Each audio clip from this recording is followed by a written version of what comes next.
जो हुआ उसमें 107 मेडल्स लेकर के सभी भारतवासियों को गौरवान्वित किया है। और वहीं पर जम्मू कश्मीर के अंदर चाहे वो सूर्य भानु प्रताप सिंह हो, चाहे वो शीतल कुमारी हो किश्तवाड़ के दूर दराज क्षेत्र की, और ऐसे कई स्पोर्ट्स पर्सन्स हैं, चाहे वो चैन सिंह हो जिन्होंने ओलंपिक्स और इंटरनेशनल गेम्स के अंदर भारत का नाम रोशन किया है। तो मैं जहां पर भारत के वासियों को और स्पोर्ट्स पर्सन को बधाई देता हूं, वहीं पर देश के यशस्वी प्रधानमंत्री जी का धन्यवाद करता हूं और उनको विशेषकर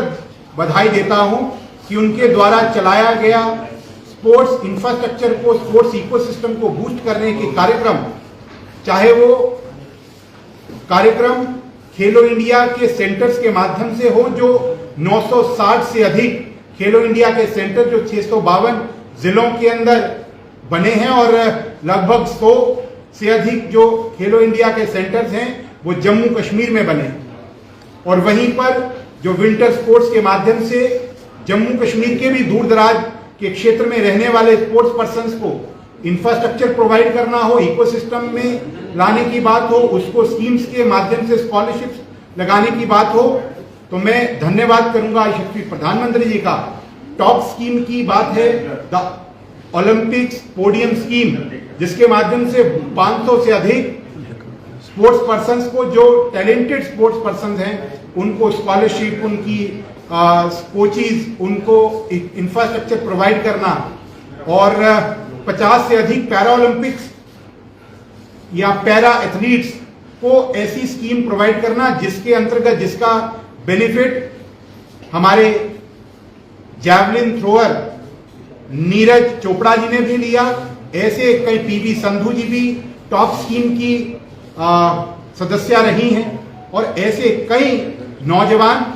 जिन्होंने टॉप स्कीम का बेनिफिट लेते हुए देश का मान सम्मान बढ़ाने का काम किया है। तो मैं एक बार पुनः देश के यशस्वी प्रधानमंत्री जी का धन्यवाद करता हूं और उनको विशेषकर बधाई देता हूं कि स्पोर्ट्स के माध्यम से एक सॉफ्ट पावर के रूप में भारत उभर रहा है, जहां पर स्पेस के अंदर भारत ने अपनी ताकत दिखाई, डिप्लोमेसी में G20 के माध्यम से भारत ने अपनी ताकत दिखाई, वसुधैव कुटुंबकम जो हमारी संस्कृति है उसका लोहा मनवाया पूरे विश्व भर में, और आम जो ग्लोबल साउथ है, जो आम गरीब देश हैं जिनको सबसे ज्यादा आवश्यकता है, उनकी हैंड होल्डिंग करने का काम किया। वहीं पर भारत के बढ़ते कदम और भारत सुपर पावर बनने की ओर अग्रसर है, उसी के अंतर्गत स्पोर्ट्स के माध्यम से भारत अपना लोहा राष्ट्रीय और अंतर्राष्ट्रीय स्तर पर मनवा रहा है। आज की प्रेस वार्ता के माध्यम से मैं सभी को बहुत बहुत बधाई देता हूं, बहुत बहुत शुभकामनाएं देता हूं, और वहीं पर अपने स्पोर्ट्स पर्सन्स को भी विशेषकर बधाई देता हूं कि आप दिन रात मेहनत करके भारत का नाम, भारत का गौरव बढ़ाने का काम कर रहे हैं। भारत का आम नौजवान, भारत का आम जनमानस आपसे प्रोत्साहित होकर के खुद भी स्पोर्ट्स के मैदान में आने के लिए लालायित है। तो इसीलिए मैं आज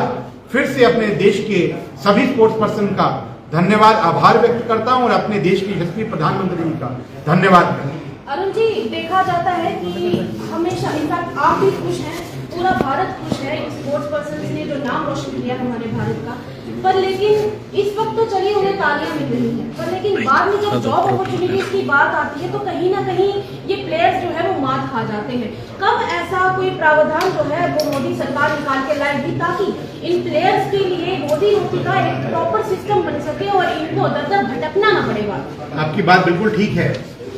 स्पोर्ट्स के अंदर जो रिक्रूटमेंट है SRO के तहत, वो सब प्रदेशों में अपने अपने स्तर पर होती है क्योंकि ये स्टेट का सब्जेक्ट है। तो जम्मू कश्मीर के अंदर भी जो हमारे टैलेंटेड स्पोर्ट्स पर्सन हैं उनका रिक्रूटमेंट प्रोसेस इनिशिएट हो चुका है, और हमने बीच में थोड़ी देर स्टॉल हुआ था, उसमें हमने LG साहब को ज्ञापन दिया था, कुछ स्पोर्ट्स पर्सन के साथ गए। भारतीय जनता पार्टी हमेशा ऐसे नौजवानों के साथ खड़ी है जो देश का और जम्मू कश्मीर का आम लोगों को प्रोत्साहित आम व्यक्ति के लिए एक प्रेरणा का स्रोत है। और स्पोर्ट्स पर्सन ने चाहे हमारे विभिन्न विभिन्न क्षेत्र हो, चाहे वो क्रिकेट का क्षेत्र हो, चाहे वो और कैरम या चेस का क्षेत्र हो, ऐसे स्पोर्ट्स जितने भी इंफ्रास्ट्रक्चर उसको डेवलप करने का, आज आप यहाँ पर स्टेडियम देखिए, यहाँ पर आज इंफ्रास्ट्रक्चर देखिए, और आप जरूर स्पोर्ट्स पर्सन्स के भी इंटरव्यू कीजिए, तो आज के इंफ्रास्ट्रक्चर और इकोसिस्टम में बहुत बड़ा अंतर है। जो 2014 से पूर्व यहाँ पर इंफ्रास्ट्रक्चर था, क्योंकि 2014 से पहले चाहे वो JKCA हो, चाहे वो अन्य यहाँ की स्पोर्ट्स की जितनी भी एसोसिएशन या ऑर्गेनाइजेशन हैं, वो निपोटिज्म और करप्शन के अंदर संलिप्त पाई जाती थी। परंतु 2014 में मंजर बदला है और आम गरीब घर का नौजवान को आगे बढ़ने का मौका मिला है, चाहे वो स्पोर्ट्स का क्षेत्र हो, और स्पोर्ट्स नेशनल और इंटरनेशनल खेलने के बाद चाहे वो रिक्रूटमेंट का और एम्प्लॉयमेंट का। देखा गया था कि लगभग 1.5-2 महीने पहले एक लड़के ने दुबई जाकर इंडिया को रिप्रेजेंट करना था, और वो लड़का दफ्तर की ठोकरे खाता हुआ मिला, क्योंकि उस लड़के के पास फंड्स नहीं थे और उसका कहना था कि उसको सरकार की तरफ से भी कोई मदद नहीं मिल रही है। तो उस पर आप क्या कहेंगे? देखिए, ऐसा बहुत स्कीम्स हैं जो आप कुछ पैरामीटर फिक्स किए गए हैं, जिसके तहत उनको स्कॉलरशिप्स और उनको इंसेंटिवाइज या उनको हेल्प किया जाता है। वहीं पर हमारे जो इलेक्टेड रिप्रेजेंटेटिव्स हैं वो भी अपने लेवल पर जो लोकल स्पोर्ट्स खेलते हैं उनको जरूर प्रोत्साहित करने का काम, चाहे वो फंड्स एलोकेशन की बात हो या आम समाज, और आम समाज बढ़ चढ़ करके आगे आता है। और भारतीय जनता पार्टी विशेषकर सभी ऐसे स्पोर्ट्स पर्सन के साथ जो भी आगे बढ़ने की इच्छा रखते हैं और काम करना स्पोर्ट्स के माध्यम से अपने देश का, अपने समाज का, अपने प्रदेश का नाम रोशन करना चाहते हैं, उनके साथ। अरुण जी, मेरा एक सवाल है कि जिस तरह से हमारे जम्मू कश्मीर में टैलेंट की कोई कमी नहीं है, हमारे बच्चे जो है अपने बलबूते पे और गोल्ड लेके आते हैं, लेकिन देखा है इंफ्रास्ट्रक्चर नहीं है, खेल के मैदान नहीं है, तो फिर ऐसे में खासकर रूरल एरिया की बात करें, खेल में मैदान ही नहीं है तो बच्चे खेलेंगे कहाँ? इन इंफ्रास्ट्रक्चर की जरूरत है, सरकार ने अभी तक इसके ऊपर कोई काम नहीं किया। देखिए, ऐसा है कि हम बिल्कुल ऐसा नहीं कहेंगे कि ऐसा काम नहीं किया। इंफ्रास्ट्रक्चर को बढ़ाने का काम आप देखिए, हर जिला स्तर पर अच्छे स्पोर्ट्स के मैदान देने का काम किया गया है, परंतु इंफ्रास्ट्रक्चर को बढ़ाने का काम निरंतर एक प्रोसेस है। आप देखिए, खेलो इंडिया के तहत अभी पिछले 2-3 वर्षों के अंदर नाइट टूर्नामेंट्स और कई टूर्नामेंट्स विभिन्न क्षेत्रों में करवाई गई हैं, और अभी भी ये निरंतर प्रोसेस चल रहा है, जिसके अंदर एक टैलेंट हंट करवाया जा रहा है, जिसके तहत जो ग्रामीण क्षेत्रों में, दूर दराज के क्षेत्रों में स्पोर्ट्स पर्सन हैं उनको ढूंढने का काम चल रहा है, और उनको उसी तरीके से ट्रेनिंग और इकोसिस्टम देने का काम चलाया जाएगा। तो बहुत अच्छी स्पोर्ट्स पॉलिसी जम्मू कश्मीर ने बनाई है, और उसके अंतर्गत बहुत से स्पोर्ट्स पर्सन को उसका लाभ भी मिला है, और बहुतों को आगे आने में जहां आप सराह रहे हैं आज स्पोर्ट्स पर्सन की अचीवमेंट्स को, वहीं दूसरी तरफ दिल्ली में जो है वो पहलवान लड़कियां जो है वो अपना इंसाफ जो है वो देश से मांग रही है। ये दो चेहरे जो है वो देखिए, भाजपा के हुकूमत के दौर में क्यों दिखते हैं? भारत हमेशा अपने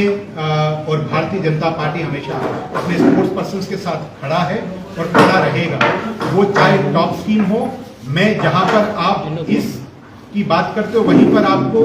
जो बेनिफिशरीज हैं और जिस तरीके से भारत का जो बढ़ते कदम है वो आप देखिए, देश के प्रधानमंत्री वहीं पर सभी ओलंपियन से और सभी स्पोर्ट्स पर्सन के साथ विशेषकर मिलते हुए उनको प्रोत्साहित करने का काम कर रहे हैं। और जहां पर आपने वो पहलवानों की बात की, वो लॉ एंड ऑर्डर की प्रॉब्लम हो सकती है, परंतु भारत और भारतीय जनता पार्टी का प्रत्येक कार्यकर्ता अपने स्पोर्ट्स पर्सन के साथ, अपने पहलवानों के साथ और अपने जितने भी खिलाड़ी हैं उनके साथ खड़ा है।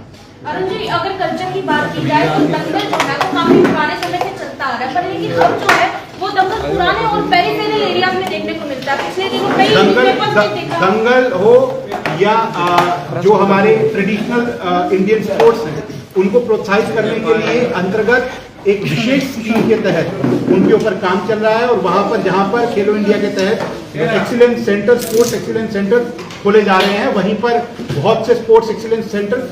केवल और केवल इंडियन ट्रेडिशनल स्पोर्ट्स को ही बढ़ाने के लिए खोले जा रहे हैं। इसलिए कही जा रही है क्योंकि वो इलाके की अगर बात की जाए तो वहाँ पर भारतीय जनता पार्टी के ही एक कार्यकर्ता है नरेंद्र सिंह,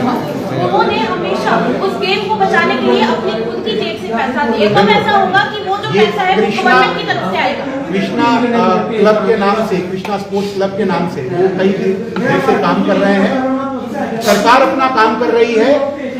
आम भारतीय जनता पार्टी के नेता कार्यकर्ता अपना काम कर रहे हैं,